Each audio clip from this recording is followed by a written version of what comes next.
Bom dia a todos, que a graça e a paz seja com todos. Eu sei que não é fácil, né? Mas é apenas o começo. É apenas o começo. E eu quero dizer para todos, não afeta relacionamento com Deus. Afeta religiosismo. Porque a pessoa que tem um bom relacionamento com Deus não tem dificuldade de fazer um esforço, se cuidar. Até nisso, até a mula do Covid está ensinando a pessoa a cuidar da saúde. A mula de um vírus ideológico está mostrando como é importante cuidar da saúde. Pois quem não cuida da saúde, esse coronga causa um baita estrago. Amém? E quem se cuida, a coisa passa e nada deixa de prejuízo. Amém? Amém, amados?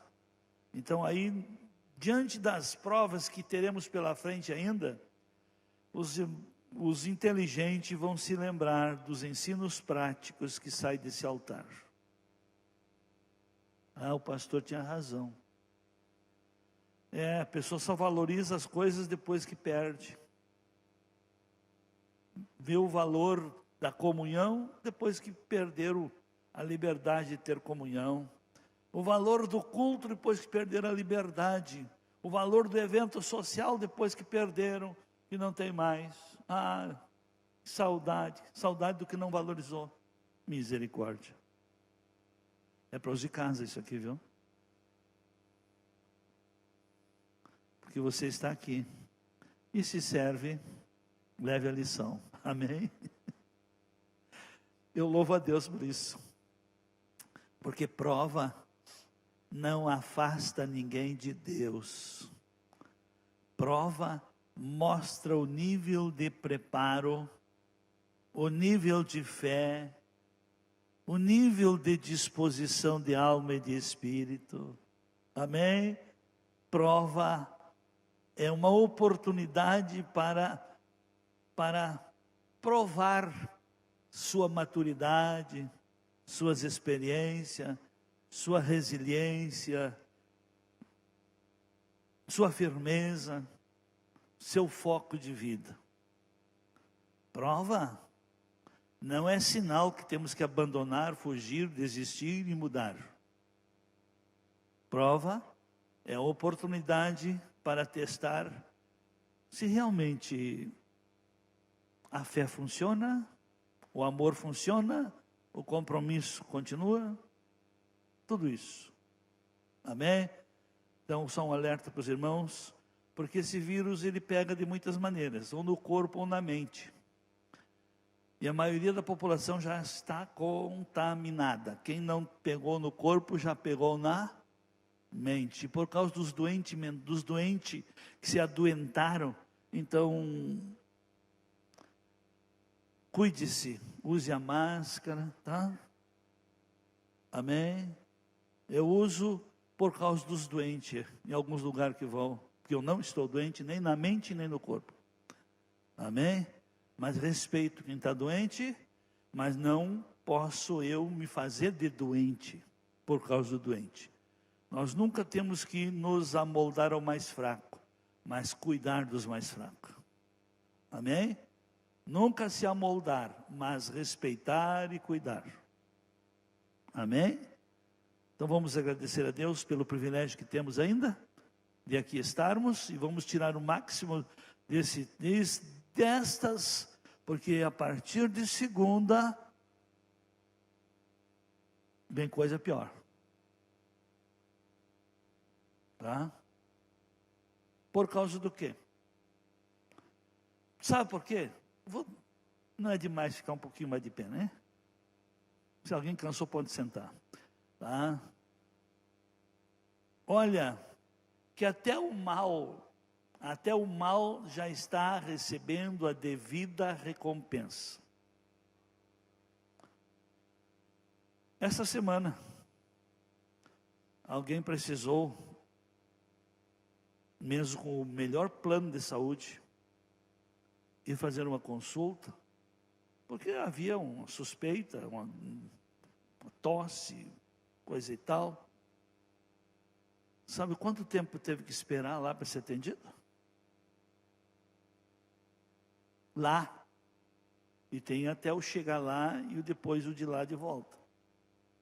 Sei que saiu para ir, era final da tarde. Chegou de volta, 1 da madrugada, 1 e pouco da madrugada. Mas os irmãos se lembram desse vício, que não sei quem trouxe, quem incentiva, quem endossa, que quando a pessoa não quer trabalhar, vai atrás de um atestado. Sim. E para se fazer de coitadinho, se faz de doente e vai consultar. Os irmãos conhecem alguém assim? Ah, pois é, até esses malandros estão se dando mal agora. Se bem que para quem não trabalha, ficar parado aqui ou na fila lá é a mesma coisa, né? Ficar parado em casa ou lá na fila é a mesma coisa. Então, vamos ser inteligentes? Vamos cuidar bem da saúde, principalmente mental, ser inteligente? Estou com um sintoma. Cuide bem.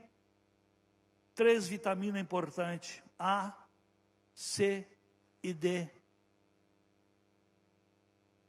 E durma bem. Amém? E não vá para zoeira aí não também. Amém? Cuide-se.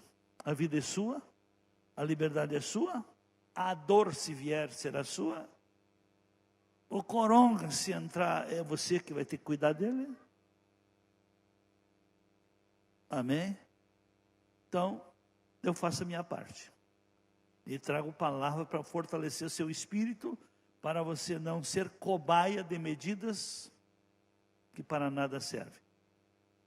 Amém? Então, cuide da saúde, cuide da sua vida espiritual, porque se o seu espírito enfraquecer, qualquer sugestibilidade tonteia você.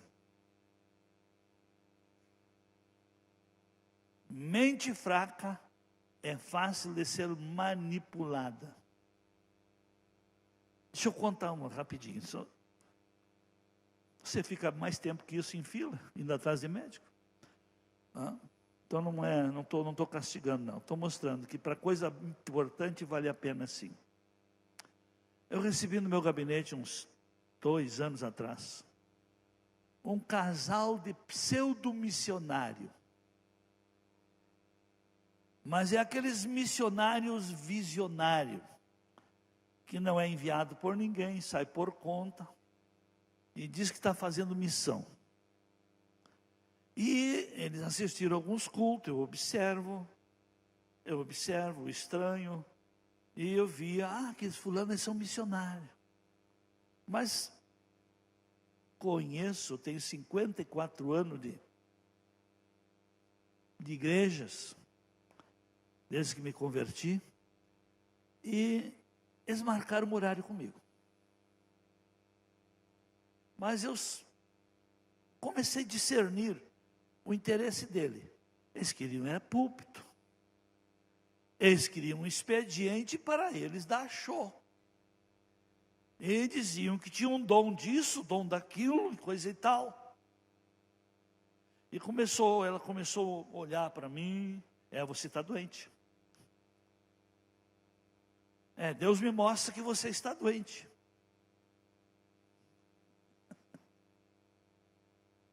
E aí?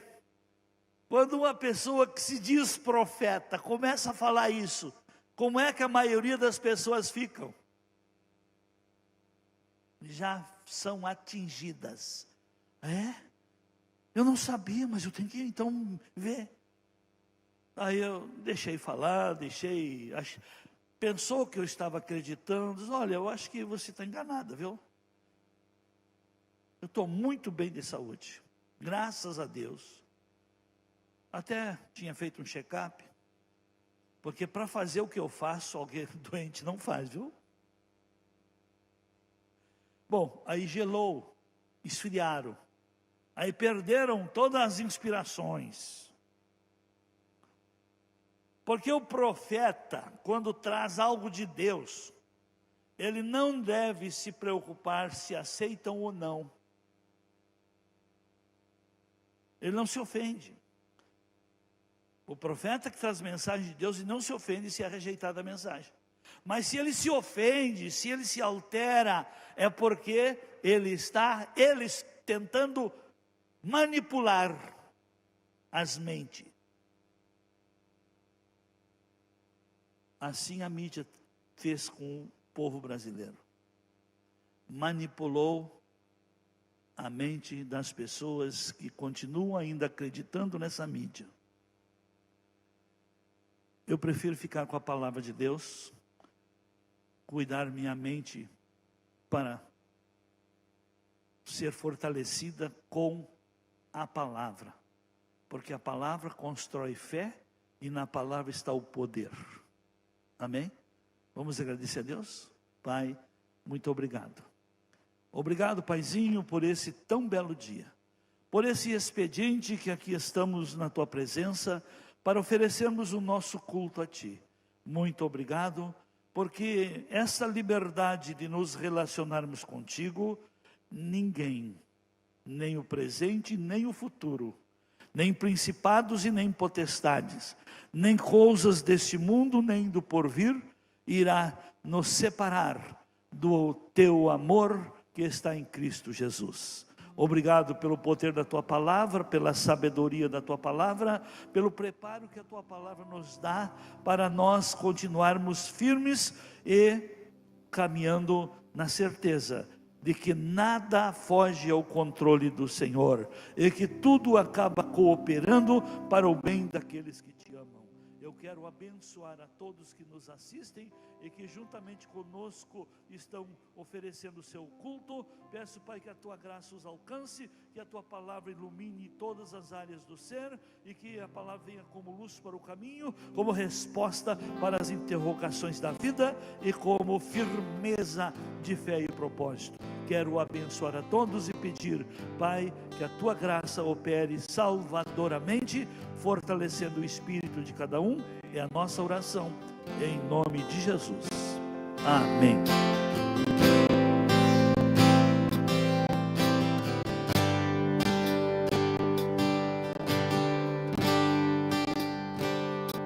Os reinos se abalam, os povos se curvam, as bocas se abrem, as mãos se levantam para dizer que tu és o rei.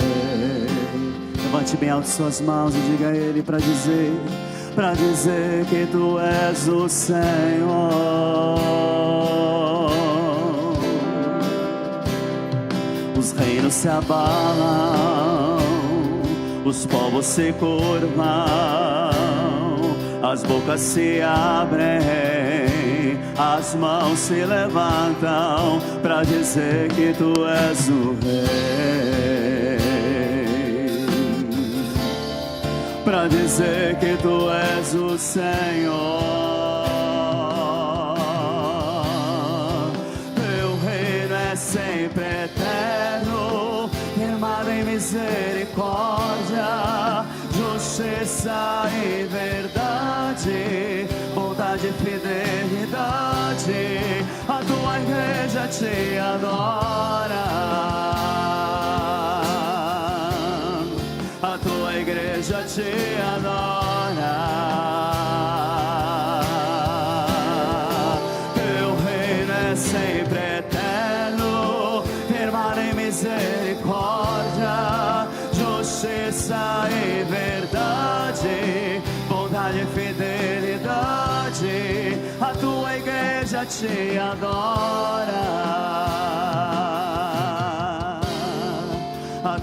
igreja te adora.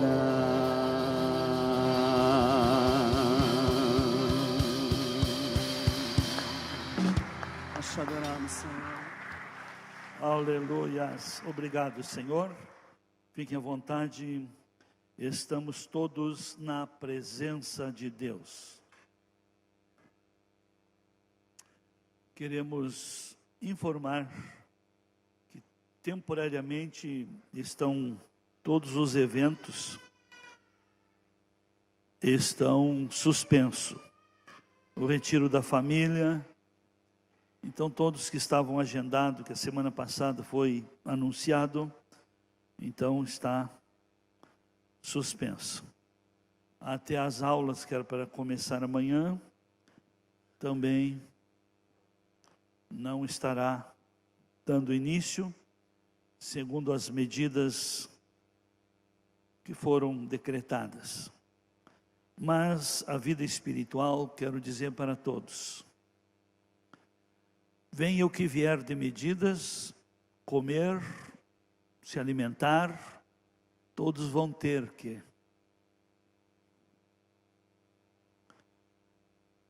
O ser humano é uma tricotomia. Espírito, alma e corpo. Para o corpo foi deixado. As próprias medidas não impedem de você cuidar do seu corpo, de você comprar alimento, de você ir à farmácia e cuidar da saúde. Mas eu pergunto, entre essas três áreas que cada ser humano tem, qual é o mais importante? Corpo, alma e espírito. O Deus desse século cega os entendimentos das pessoas. E a cegueira espiritual no ser humano é quando ela perde o senso de valores. Porque o ser humano que só cuida da vida material, ele fez uma escolha, e a pior escolha, porque a vida material é só o seu tempo de vida terrena. E o ser humano foi criado com existência eterna.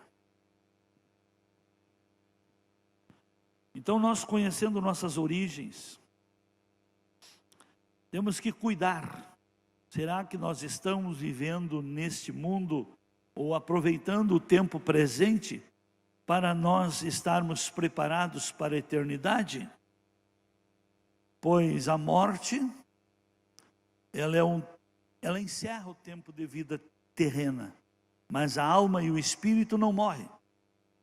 E à medida que cada um cuida da sua alma e do seu espírito, a vida eterna o receberá para aquilo que se preparou.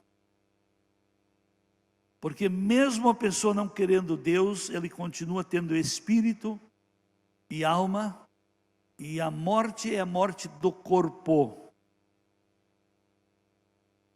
E a alma e o espírito, não adianta acreditar em reencarnação. Haverá ressurreição. E haverá duas ressurreições. A primeira ressurreição é aqueles que cuidaram da sua alma e do seu espírito enquanto viveram aqui na terra. Vão ressuscitar para descer com Cristo para buscar aqueles que, vivendo ainda, estão, mas preparados para a eternidade. Que virão com o arrebatamento da igreja, virão. Até tem esse texto, vamos lá, Tessalonicense, capítulo 4, 1 Tessalonicense, verso 13, que diz: não quero, porém, irmãos, que sejais ignorantes acerca dos que já dormem, acerca dos que morrem, para que não vos entristeçais como os demais que não têm esperança. Porque se cremos que Jesus morreu e ressuscitou, assim também os que em Jesus dormem, Deus os tornará a trazer com Ele. Dizemos-vos, pois, isto pela palavra do Senhor, que nós, os que ficarmos vivos para a vinda do Senhor, não precederemos os que dormem. Porque o mesmo Senhor descerá do céu, com alarido, e com voz de arcanjo, e com a trombeta de Deus, e os que morreram em Cristo ressuscitarão primeiro. Depois nós, os que ficarmos vivos, seremos arrebatados juntamente com Ele nas nuvens, a encontrar o Senhor nos ares. E assim estaremos sempre com o Senhor. Portanto, consolai-vos uns aos outros com estas palavras. Então isso é para nós entendermos que temos que cuidar do nosso relacionamento com Deus. Assim como para o Covid não pegar você, você deve cuidar da sua saúde física, saúde de seu corpo. E para o diabo não pegar você, o que você precisa cuidar? De sua alma e do seu espírito. O que você precisa cuidar? De sua vida espiritual. Porque se vencer o tempo de sua vida terrena, e você não está tendo cuidado com sua vida espiritual, com certeza você não vai ouvir a trombeta de Deus, a voz do arcanjo, não vai ouvir o alarido do Senhor descendo para buscar a igreja. Vai ficar lá para a segunda ressurreição, que será a ressurreição para o juízo, para o julgamento. Amém? Não adianta ficar apavorado e não gostar. Eu não vou vir mais aqui porque o pastor aqui me bota no inferno. Mas você vai igual se não você não aceitar a palavra. Então é melhor sentir o calor antes para não querer ir. Amém? Não é melhor sentir o pavor do inferno antes para a pessoa por escolha própria? Eu não quero o inferno. Eu ouvi um pregador com um conceito muito interessante. Que ele diz assim: eu não quero ir para o inferno, não por causa do calor, porque lá só terá gente estúpida, malignas. Então as pessoas acham que o inferno é por causa do fogo que não apaga, do bicho que nunca morre, e o meio lá, e os convidas lá, e os que estarão lá, será gente boa? Me ajudem. Será gente boa que estará no inferno para recepcionar você? Não. Então vale a pena pagar o preço, vale a pena lutar pela salvação, vale a pena estar em Cristo. E mesmo que a morte lhe pegue, Cristo vai lhe despertar e vai lhe trazer de novo para encontrar. Aí vai ter surpresa. Haverá muita surpresa. Muita gente, a gente esperava que ia subir, não vai. Por quê? Porque não viveram uma vida de fato e de verdade. Viveram uma vida de fé mascarada. Mas quero continuar o assunto que estamos falando há bastante tempo, sobre restauração. Mesmo nós tendo tudo, mesmo estando aqui saudáveis, alguma coisa se perdeu. Quando as bênçãos de Deus diminuem, enfraquecem, as provisões diminuem, e os males aumentam, as dificuldades se multiplicam, é sinal que alguma coisa errada aconteceu. É sinal que o povo se desviou. E o ser humano se perde quando se perde no ser humano o governo de Deus. Isso não acontece assim como um golpe de Estado. Não. As inversões de valores acontecem gradativa e progressivamente. Como também a restauração acontece gradativa e progressivamente. O que acontece de imediato é a salvação, mediante o arrependimento, o reconhecimento de estar errado. E a pessoa se arrepende, pede perdão, então isso é um milagre que acontece. Mas a restauração, a reconstrução, a reeducação, o redirecionamento e o começo de uma nova cultura. Deus não troca o chip de ninguém, pois nem tem. Eu aceitei Jesus, eu mudei. Não, você aceitou Jesus, está livre para mudar. Essa história, eu aceitei Jesus e já mudei. Não. O beiço de tanto fumar cachimbo, ele fica torto. E a pessoa de tanto estar no pecado, se aculturou ao pecado. Amém? De tanto viver como é que se diz, na aldeia, ele é cultura de aldeia.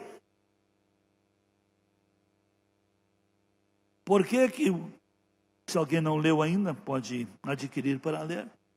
Fiz umas ministrações aqui, falando sobre restauração, restaurar a capacidade de ver, que fala de um cego que morava numa aldeia, aliás, que estava na aldeia, ele não morava lá, mas estava lá.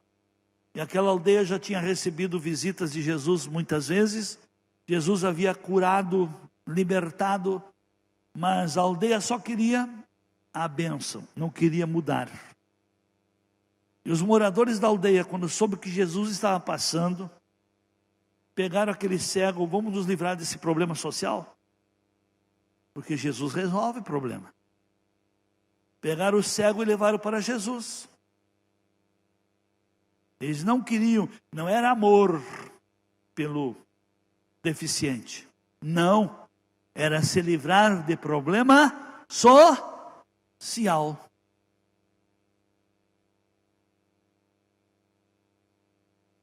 E ele vem a Jesus, e Jesus então pega aquele cego pela mão e tira da aldeia. Por que ele não curou dentro da aldeia?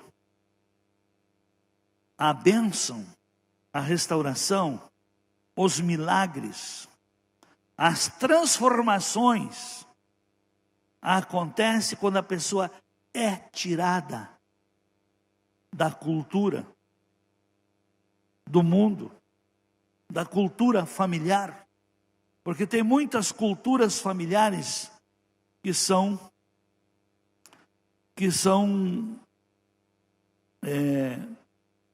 coisas com ligações a muitas malignidades, espiritualidades, crendices. E o Senhor primeiro tira. E Jesus curou aquele cego e recomendou: não volte para a aldeia, para que não te aconteça coisa. Para que não aconteça coisa. Não sabe o que é pior? Ou tem medo de declarar a palavra? Eu quero que Jesus me cure, mas eu não quero sair do meu grupinho. Eu quero que Jesus me cure, mas eu não quero me desligar dos meus amigos. Eu quero que Jesus me cure, mas eu não quero largar meus vícios. Eu quero que Jesus me cure, mas eu não quero mudar. Eu quero que Jesus me cure, mas eu não quero compromisso com a igreja. Eu quero que Jesus me cure, mas eu não quero fazer parte da família de Deus. Pois é, você que não está sendo curado, revise se não é isso. Que você quer apenas a benesse para continuar desfrutando lá nos prazeres da carne. O que lhe criou problema? Escolhas erradas. O tipo de vida que escolheu. Mas vamos falar um pouquinho sobre esta alegoria, estas comparações, estas ilustrações que a palavra de Deus nos traz e usa Jerusalém. Por quê? Jerusalém é tão importante no reino de Deus que na eternidade, no novo céu e na nova terra, terá a nova Jerusalém. Leiam Apocalipse, capítulo 20 em diante, está ali a beleza do céu. A nova Jerusalém terá 12 portas. Estarão ali o nome das 12 tribos de Israel. Estará ali o nome dos 12 apóstolos. Amém? Vou ignorar, eu vou agora calar, deixar de falar, porque a falsa religiosidade não gosta de ouvir. Quando uma pessoa não gosta de ouvir é porque tem coisa que ela não quer mudar, e aquela palavra está confrontando. É mais ou menos assim o comportamento humano. Em Neemias, eu falei, e vou ter que continuar falando, que isso tudo se tornou possível, apenas um homem, mudar uma cidade. Mudar o nível social, material e espiritual de um povo. Apenas um homem, Neemias. E qual foi como é que se diz, o ápice disso? O segredo disso? Oração. Vamos lá. Nós nos abalamos com notícias. E as pessoas se abalam quando recebem uma notícia. E uma pessoa abalada, ela age por emoção.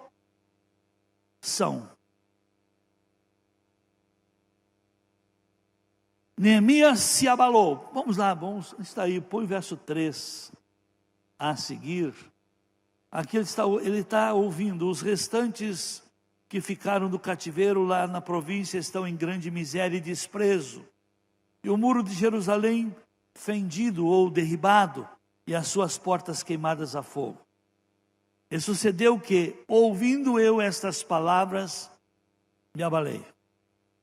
Sentei-me e chorei e lamentei por alguns dias. Isso ele fez, ele somente, sozinho. Como diz o gaúcho, solito.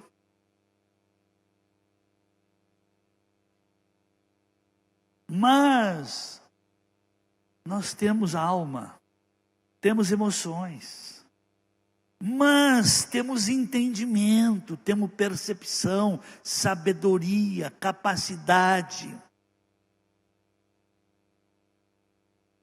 E se nós não buscarmos dentre as capacidades que Deus já nos deu, e a gente se estriba só numa coisa interessante, o sábio Salomão, ele deixou uma palavra muito clara, que na roda viva da vida, há tempos determinados para todas as circunstâncias. Há tempos determinados, tempos bons e tempos ruins, mas são tempos que fará parte do nosso tempo também. E como é que a gente enfrenta os tempos macabros, difíceis, com entendimento? E quanto maior a prova, melhores resultados deixarão para aqueles que passam pela prova, que encaram a prova como uma prova que ele tem que dar resposta, que ele tem que responder e corresponder também. Então tudo tem esse tempo determinado. Volta lá para o verso 4.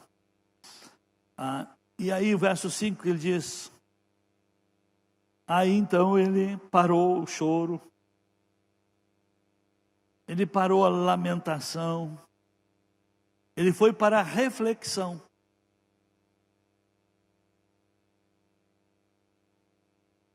Aí ele foi para um período, um estado de reflexão.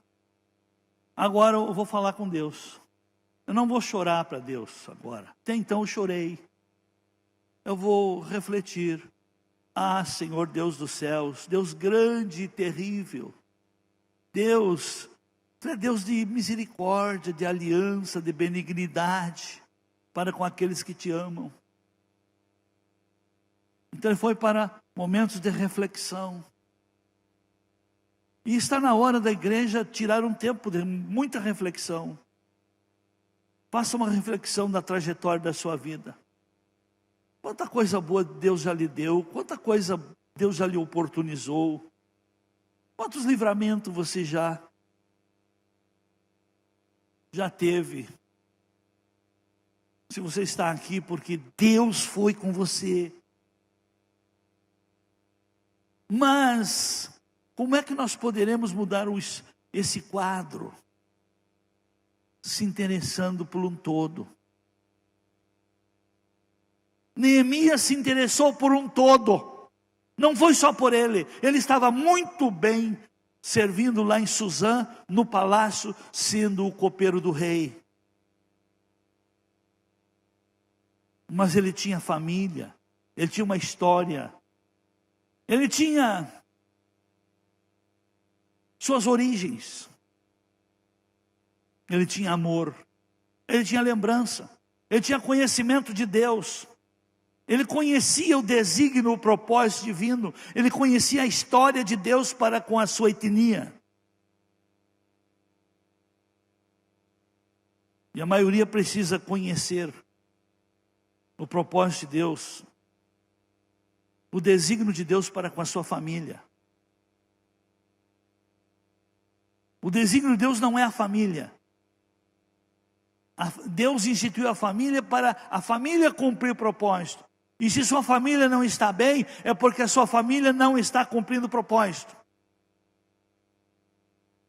Quer que Deus faça parte da sua família? Descubra o propósito para a sua família.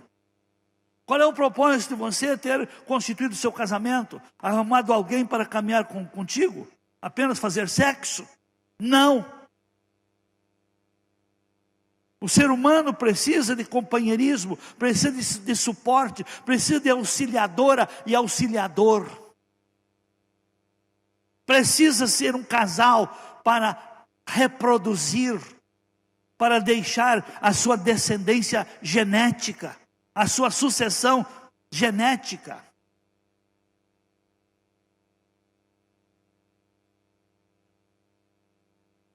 Amém.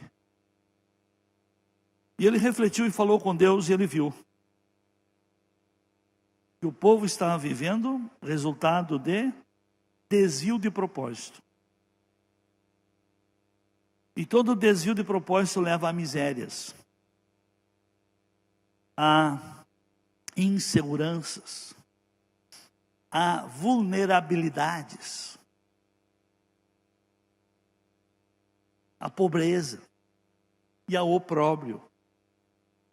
Todo desvio de propósito leva a isso. E assim estava Jerusalém.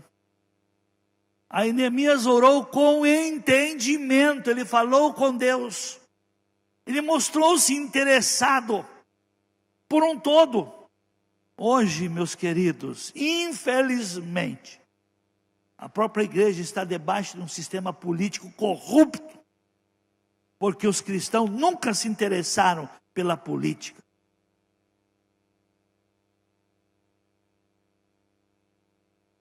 E o cristão, quero dizer para todos aqui, depois de eleito tem o dever de abençoar, mas para eleger tem o dever de escolher homens de verdade, homens justos, homens corretos, homens que possam representar os seus valores morais. E os cristãos, na hora de votar, estão olhando para esse lado? Não. Estão acreditando em mentiras e não estão examinando no caráter. Mas é uma prova. Ele não era político, mas ele desenvolveu uma política de solução.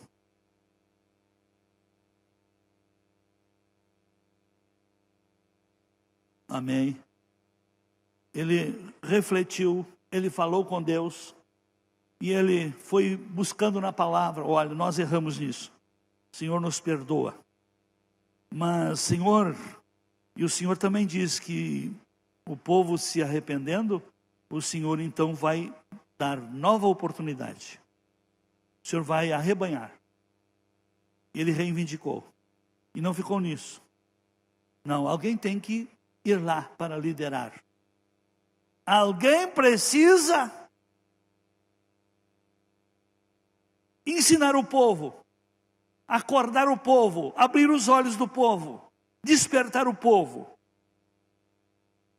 E ele então orou com entendimento, porque ele voltou a servir, e o que ele viu impactou. Vou trazer um adendozinho prático aqui para todos.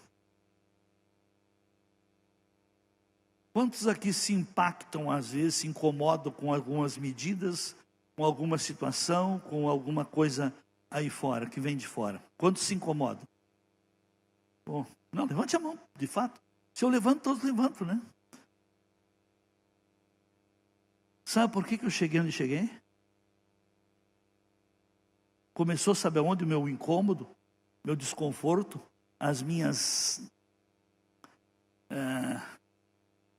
meus incômodos com o sistema religioso. Eu comecei no começo da década de 80, me incomodar com o sistema religioso, com as igrejas que eram apenas 4 paredes, e que só abria na hora de começar o culto, nos dias de culto e ainda na hora de começar o culto. Não tinha espaço para uma criança, não tinha espaço para um social, não tinha nada. E eu tentava falar com os pastores, mostrar, e ninguém queria. Vocês já pensaram?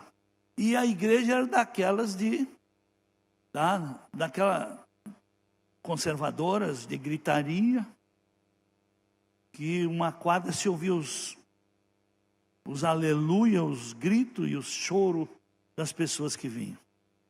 Mas ensino nenhum, apenas extravasação de alma. De alma.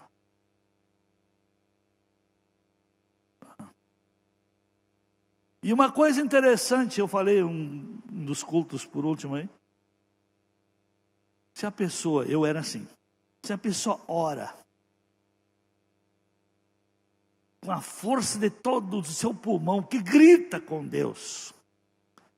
Quando é que a gente fala alto com uma pessoa ou grita com uma pessoa? Quando a pessoa está, fale mais alto, por favor. Quando a pessoa está longe.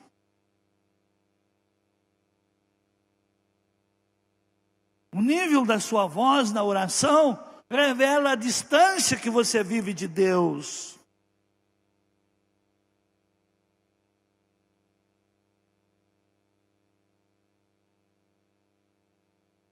E eu comecei a me incomodar com isso, até entender que aquilo que me incomoda,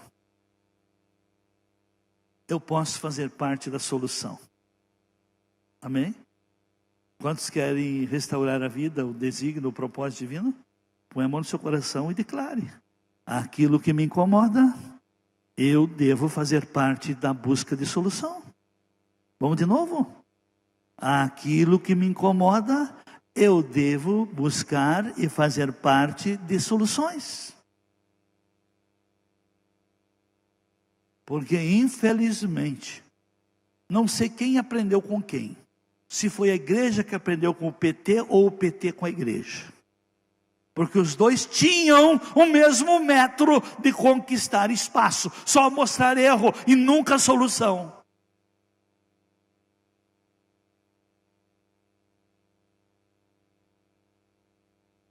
Amém? E olha como cresceu. Olha, se eu não ensinasse e não cobrasse responsabilidade, o espaço aqui era pequeno. Se eu pregasse só mostrando o pecado desse, pecado daquele, ou prometendo bênção para esse, prometendo bênção para aquele, ou falando de visões e revelações, isso aqui era pior que uma rodoviária.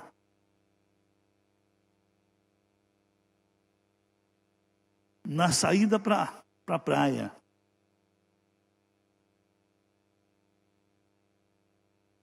Amém. Neemias entendeu isso. E nós temos na Bíblia muitos exemplos. O autor da carta aos Hebreus fala no capítulo 12, verso 1, ele diz também: visto que, portanto nós também, pois, que estamos rodeados de uma tão grande nuvem de testemunhas. Que testemunhas são essas? A Bíblia registra o testemunho dos heróis da fé. E nós podemos nos espelhar no comportamento, nas atitudes, na maneira de que cada herói da fé se portou. Só que, infelizmente, é o que a pessoa tem lá dentro de desenvolvido, de conhecimento armazenado, de aprendizado bem da maneira certa, é que ele faz a interpretação. Olha como eu errei. Eu lia muito Bíblia, mas eu custei mais de 20 anos para descobrir o porquê que Abraão é o nosso pai na fé.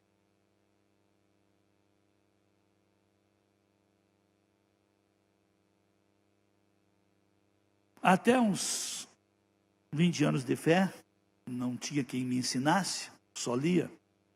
Abraão era um velhinho, pobrezinho, coitadinho, humildezinho, e que saiu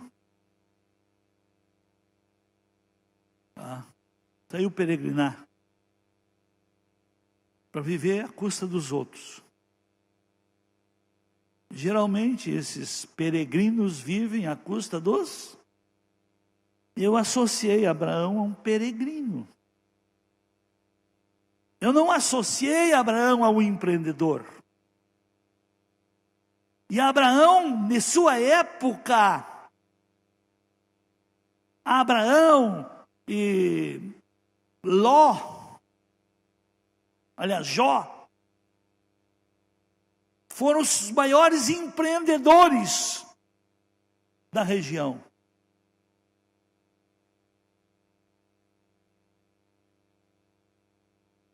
Isso é fé. Porque ser um empreendedor é gerar solução para a sociedade.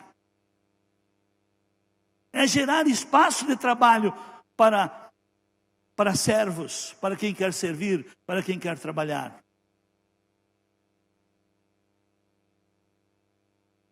Seu nível de fé, ele é manifestado na sua coragem de empreender, de interagir, de planejar, projetar, agir.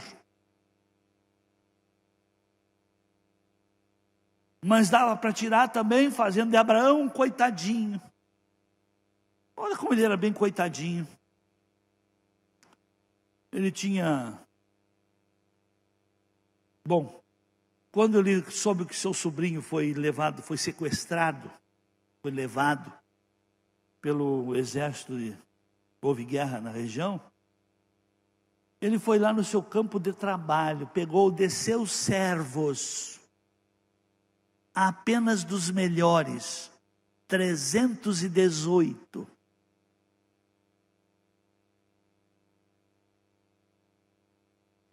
Mas tanta gente trabalhando para ele, cuidando de camelo, gado, ovelha e toda espécie de animal. Se naquela época não tinha a Friboi para comprar o gado, não tinha esses curtume aí, e ele empreendendo cada vez mais. Quero dizer para todos aqui, hoje o ser humano trabalha pelo lucro, não pelo servir. Quando para de dar lucro ou não vai dar muito lucro, então não. O ser humano é abençoado por Deus à medida que ele oportuniza espaço para outros também serem abençoados.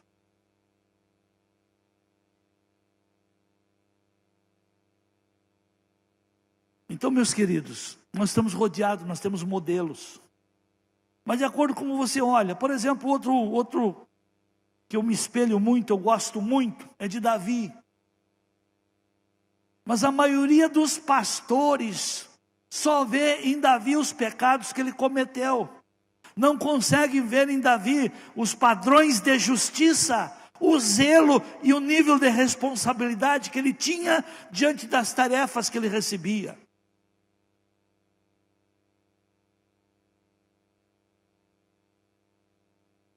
Davi, sendo apenas adolescente,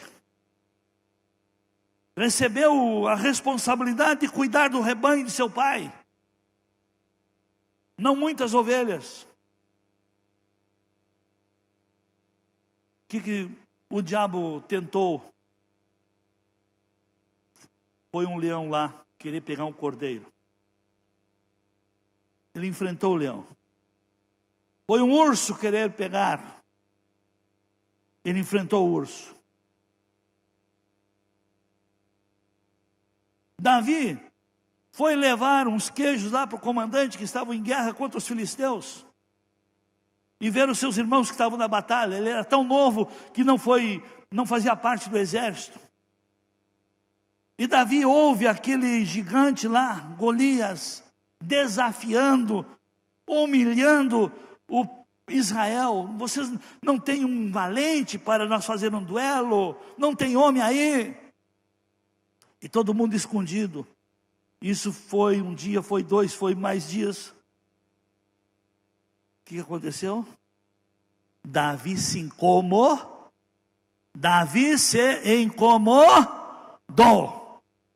E tudo que a pessoa se incomoda, ela pode encarar que Deus é com ela.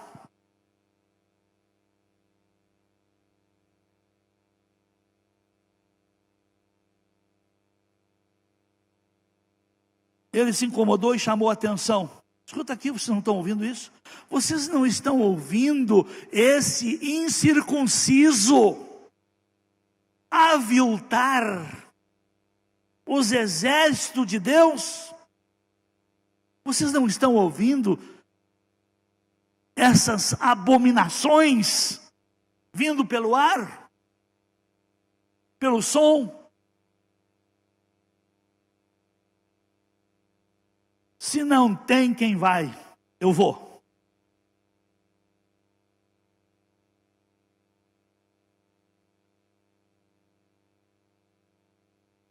Então, se aquilo que lhe incomoda, você se dispõe a fazer parte da solução, com certeza está aí uma vertente de graça para a sua vida fazer a diferença. Amém? Está aí uma vertente divina para proteger a sua vida, capacitar sua vida, para que sua vida realmente faça a diferença. Amém? Então aquilo que incomoda, em vez de falar mal, procure ser solução. Procure ser solução. Está aí a oportunidade. Por que Tiago diz assim lá em capítulo 1, verso 2? Meus irmãos, tende por motivo de grande gozo passardes por várias provações, sabendo que a vossa prova, que a prova da vossa fé, opera paciência. A paciência tem a sua obra perfeita, para que você se aperfeiçoe, melhore e seja completo, sem deficiência, sem faltar em coisa alguma. Amém? Então está aí. Mas, queridos, as horas avançam e eu ainda nem entrei no que quero falar.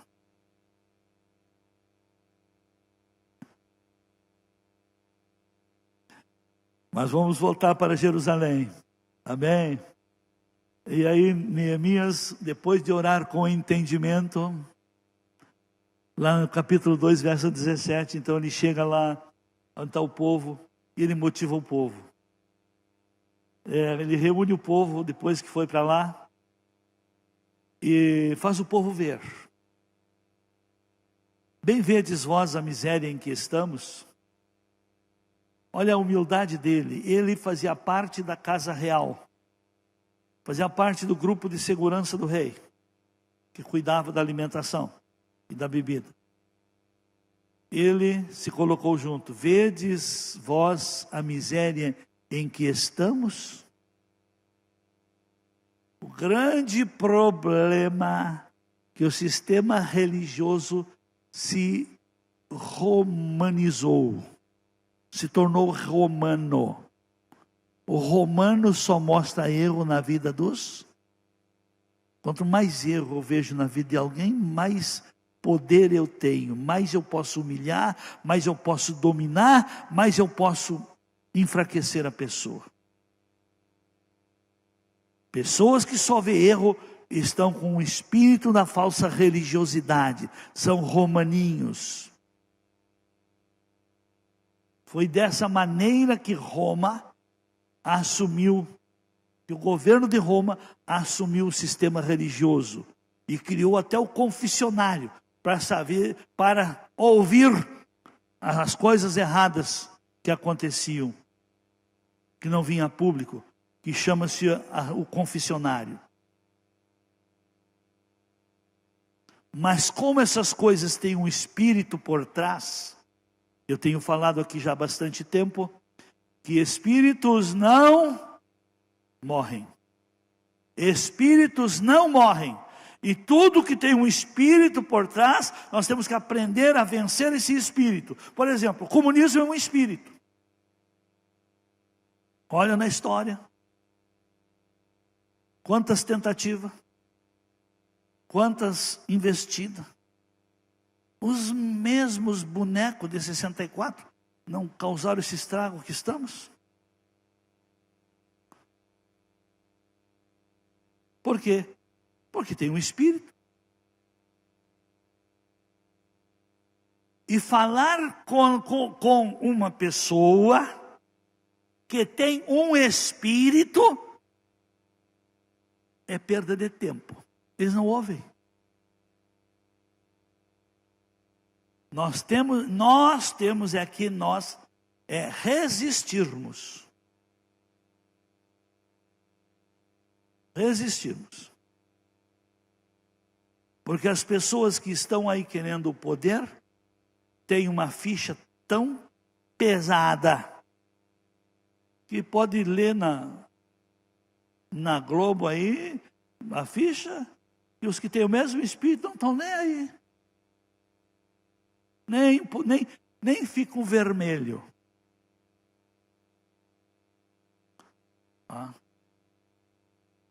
Amém? Então, todo comportamento maligno que tem um espírito por trás, a gente pode até dizer, são os caras de pau mesmo. Não adianta falar.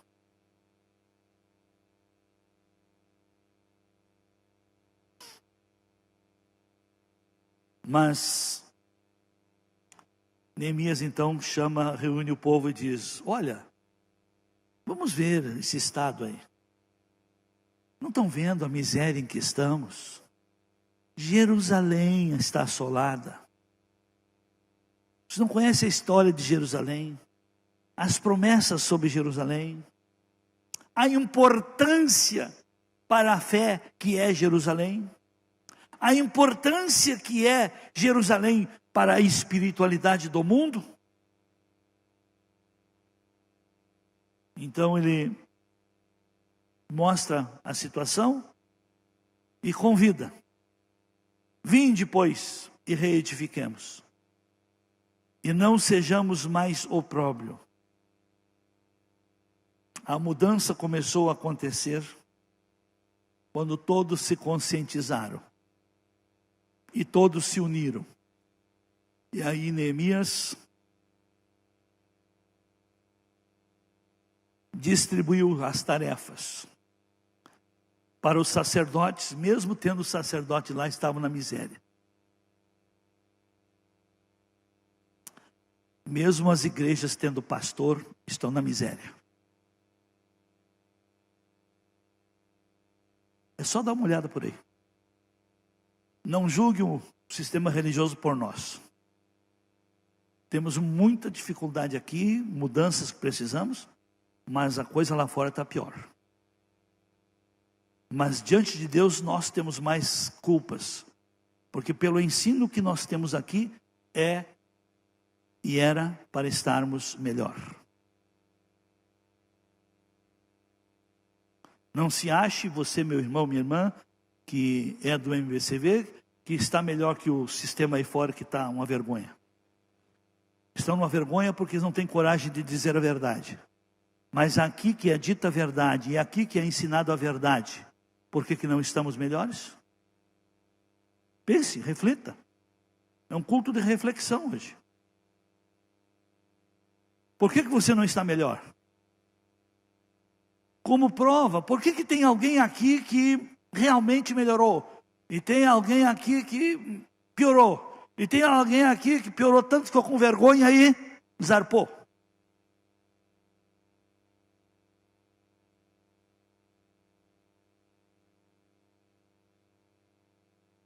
Amém, amém. Que Deus tenha de nós. Então ele convida: vinde, pois, reedifiquemos. E o verso 18 diz: então, aí ele deu testemunho. Aí então ele falou que Deus está no controle. Se Deus, olha como é que Deus oportuniza esse quadro, essa abertura, esse início, essa perspectiva agora de restauração. Ele contou a história, como Deus foi com ele. E quando Deus é com uma pessoa, as portas se abrem, as soluções se apresentam, e as coisas se tornam possíveis. Ele falou sobre isso. Aí ele distribuiu as tarefas. Cada chefe de família, cada autoridade liderar na restauração da porta e do muro até a outra porta. E aí assim foi realizado, tudo simultaneamente. Mas não pense que mesmo com toda essa direção divina, não tinha os opositores internos. Tinha 3 líderes que não davam sossego, nem de dia nem de noite, que era Sambalá, Tobias e Gesem eram líderes comunitários que não conseguiram impedir, e que, como o diabo é estrategista, eles, para conseguir se infiltrar na nova liderança que agora restaurou tudo, criou laços parentesco, laços familiares, casamentos de seus filhos com os filhos de. O diabo tem experiência milenar. Se ele não consegue com você, vai tentar com a sua esposa ou seu marido. Ele vai tentar com seus filhos, vai tentar com seus sobrinhos, com seus irmãos, com seus tios. Ele sempre vai usar alguém para tentar tirar você do foco. Por exemplo, por que a maioria dos nossos irmãos, nessas 42ª quarentena que já estamos vivendo, deixaram de participar da vida ativa da igreja? Por pressão da família ou de familiares. Quem são os que mais criticam você no servir aqui? São familiares que são de outras denominações, mas que não têm entendimento que o ser humano tem 3 coisas que ele não pode deixar para trás. Porque se você para de servir, você para de se credibilizar para o seu mercado de trabalho e para ser abençoado na vida material. Se você para de amar, você vai diminuindo todo o seu meio social. E é o ser humano, a sua lavoura, o seu mercado, o seu campo de investimento. Se para de amar, você vai diminuindo e vai se tornando uma ilha, vai se tornando uma aldeia, vai se tornando um barraco.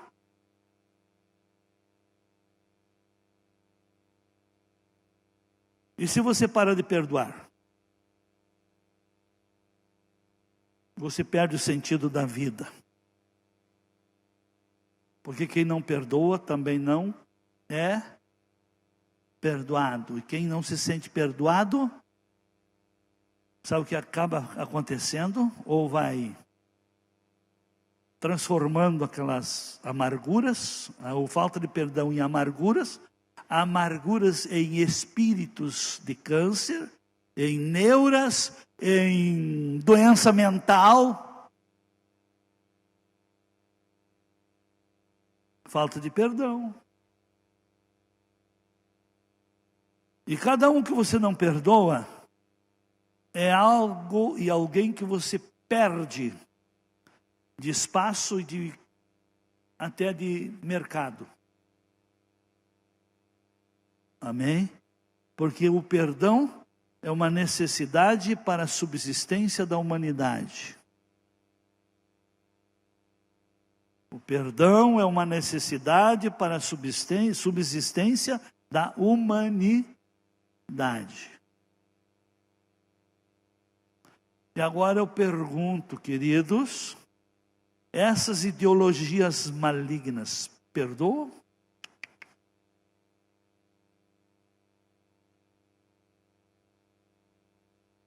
Qual é que é a ideologia mais genocida? O nosso presidente? Não. Os inimigos dele. E tudo que um maligno faz, ele acusa os. Tudo que uma pessoa maligna faz, ela acusa os outros. Só refletir e avaliar e ver bem essas verdades. Então, meus amados, eu ia, mas não vou falar, mas vou deixar para a próxima semana, na última porta. Mas vamos passar em revista a porta das atribuições, Neemias 3:31, a 11ª porta.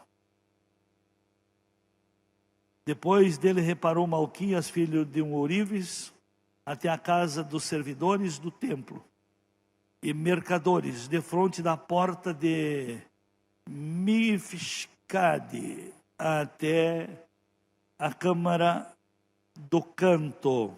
Põe noutra tradução, isso aí não estava. E depois dele reparou Malquias, filho de um ourives, até a casa dos servos do templo e dos mercadores, defronte da porta da guarda, até ao eirado da esquina. Então a porta da guarda é a porta das atribuições. Então, cada porta tem o seu significado. A porta das ovelhas resolve o problema do pecado, porque por ali entram as ovelhas para o sacrifício pelo pecado do povo. A porta dos peixes significa crescimento.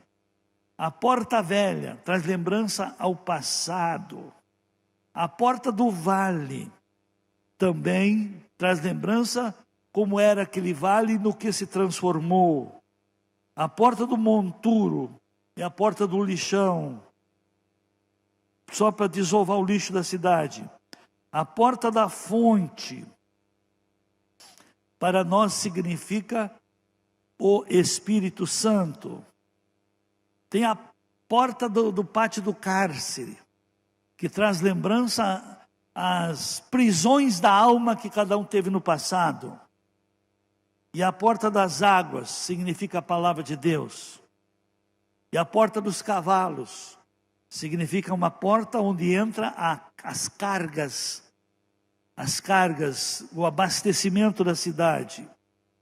E a porta oriental é a porta que foi construída porque Israel, que não se converteu a Cristo ainda espera a vinda de Jesus. E eles esperam que Jesus entre por essa porta. E eu falei no domingo passado a porta da guarda, que é a porta das atribuições. A atribuição chama-se comissão divina.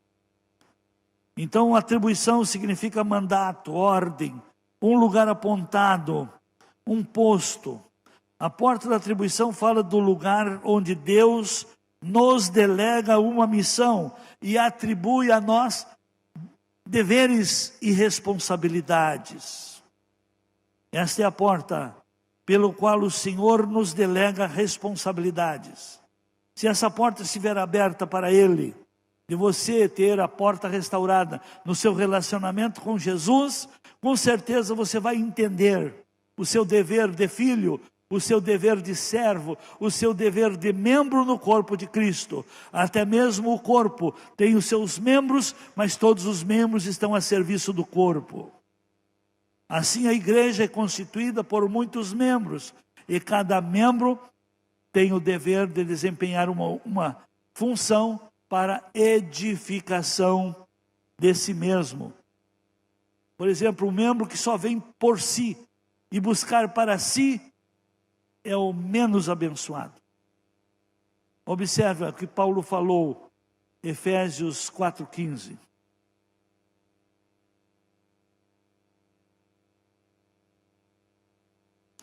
Antes, seguindo a verdade em amor, cresçamos em tudo naquele que é a cabeça, Cristo.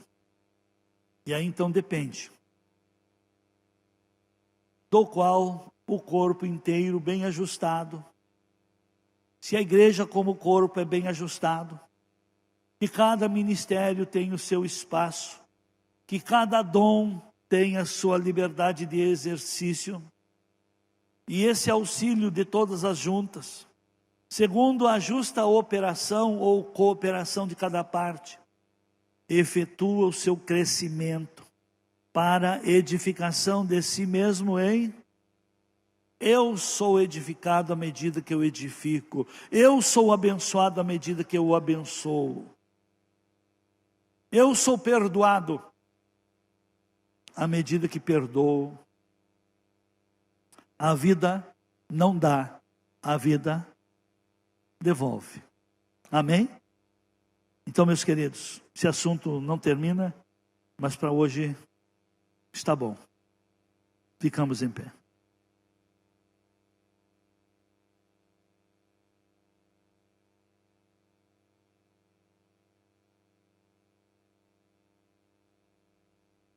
Todos nós necessitamos restauração.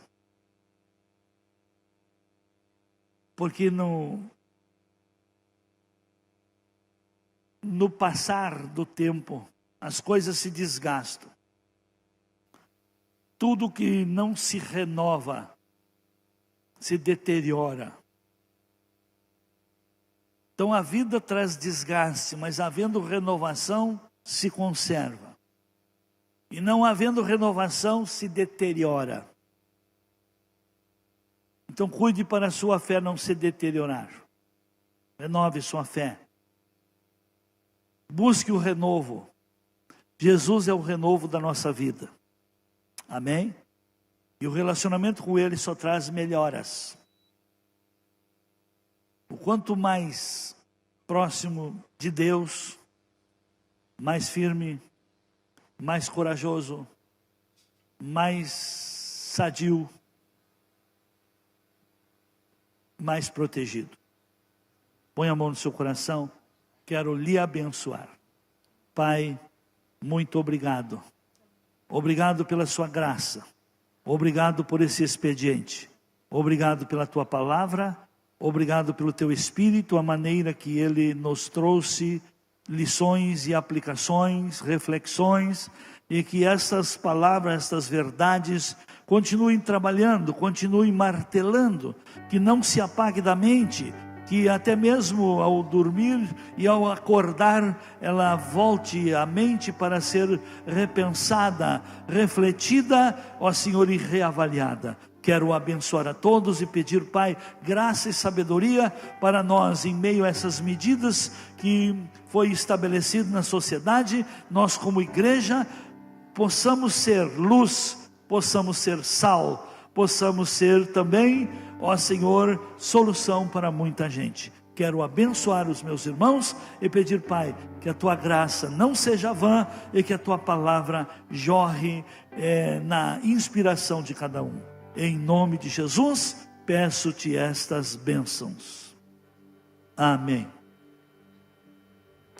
Nós agora, nesse mesmo Espírito, temos a liberdade de manifestar nossa gratidão, devolvendo o dízimo, ofertando, enfim, quer a bênção de Deus para a sua vida material, torne Deus participante de sua vida material. Deus abençoe.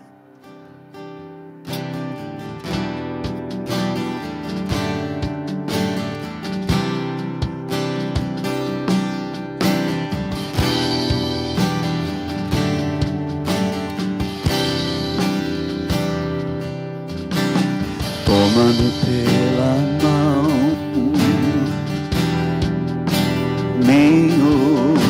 ensina-me a fazer a tua vontade.